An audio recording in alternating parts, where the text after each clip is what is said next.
श्रीमद् भगवत गीता एकमात्र ऐसा धार्मिक ग्रंथ है जिसको अगर जीवन में उतार लिया जाए तो व्यक्ति महान से महान बन सकता है।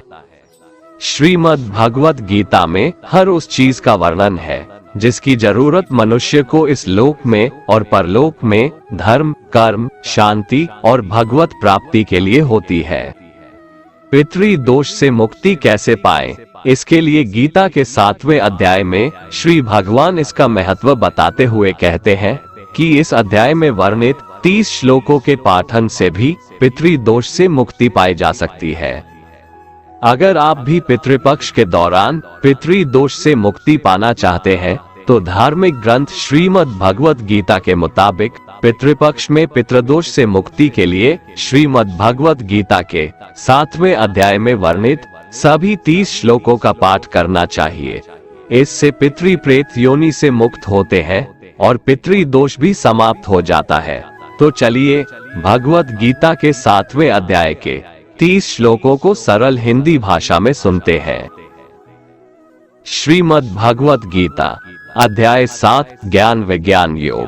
परमात्मा के निर्गुण निराकार तत्व के प्रभाव, महात्म्य आदि के रहस्य को पूर्ण रूप से जान लेने का नाम ज्ञान है तथा सगुण निराकार एवं साकार तत्व के लीला, रहस्य, महत्व, गुण एवं प्रभाव आदि के पूर्ण ज्ञान का नाम विज्ञान है।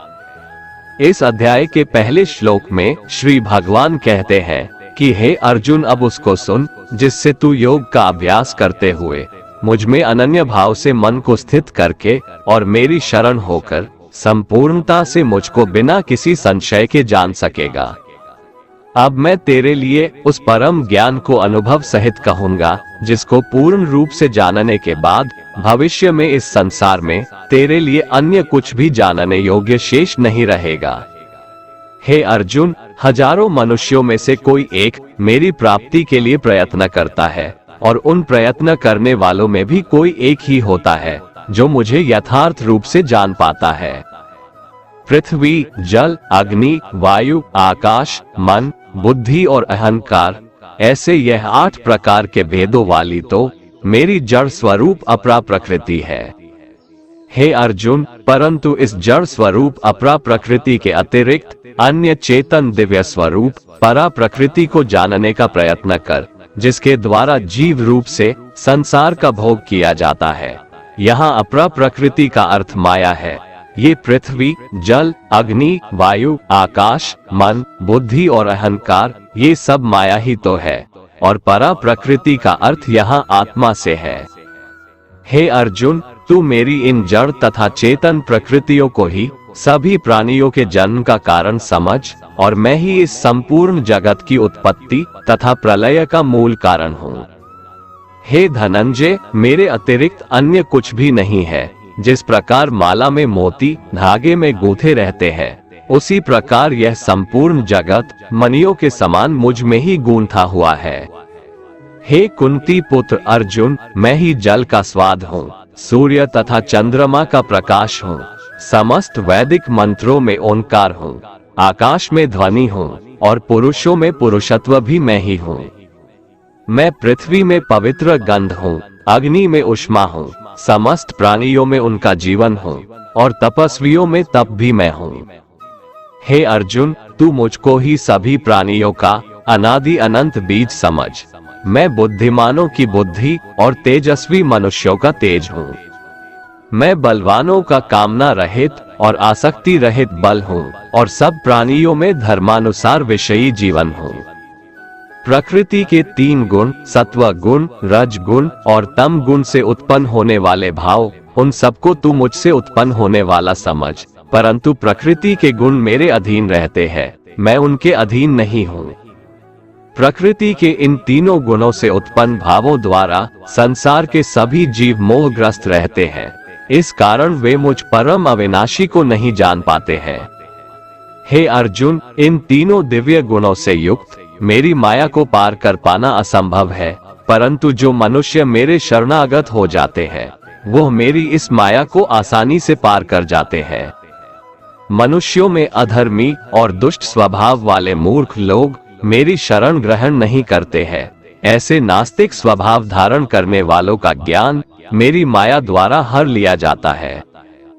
हे भरत श्रेष्ठ अर्जुन, उत्तम कर्म करने वाले, आर्त अर्थात दुख से निवृत्ति चाहने वाले, अर्थार्थी अर्थात धन संपदा चाहने वाले, जिज्ञासु अर्थात केवल मुझे जानने की इच्छा वाले, और ज्ञानी अर्थात मुझे ज्ञान सहित जानने वाले, ऐसे 4 प्रकार के भक्त मेरा स्मरण करते हैं। इनमें से वह ज्ञानी सर्वश्रेष्ठ है जो सदैव अनन्य भाव से मेरी शुद्ध भक्ति में स्थित रहता है, क्योंकि ऐसे ज्ञानी भक्त को मैं अत्यंत प्रिय होता हूँ और वह मुझे अत्यंत प्रिय होता है।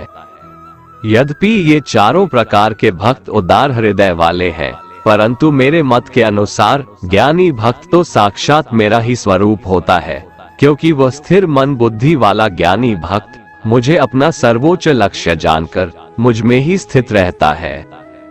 अनेकों जन्मों के बाद अपने अंतिम जन्म में ज्ञानी मेरी शरण ग्रहण करता है।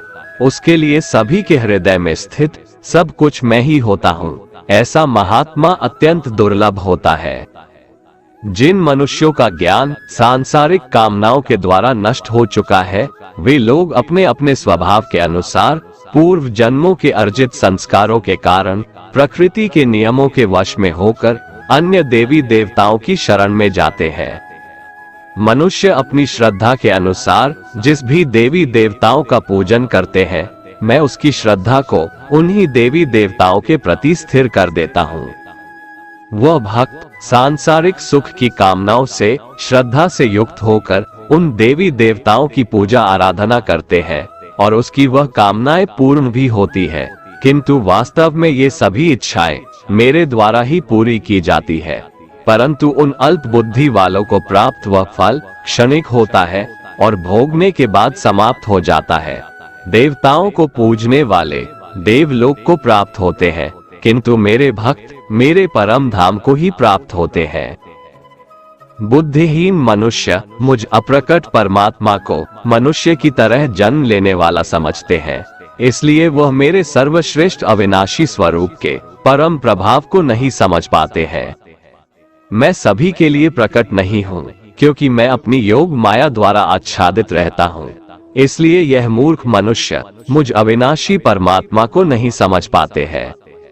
हे अर्जुन, मैं भूत, वर्तमान और भविष्य के सभी प्राणियों को जानता हूँ, लेकिन वास्तविकता में मुझे कोई नहीं जानता। हे भरतवंशी, संसार में सभी प्राणी इच्छा द्वेष आदि द्वंद्वों से उत्पन्न मोह के कारण जन्म लेकर पुनः मोह को प्राप्त होते हैं।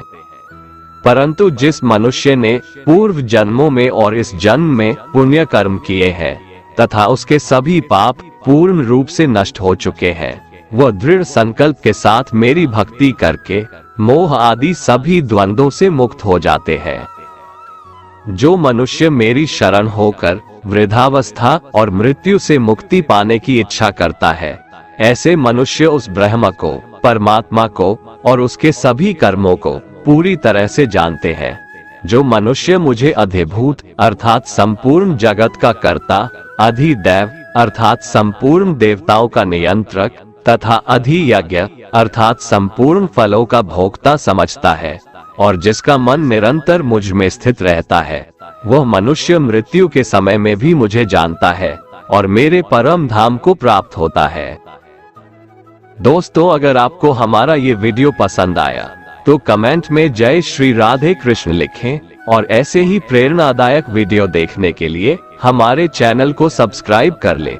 जय श्री राधे कृष्ण।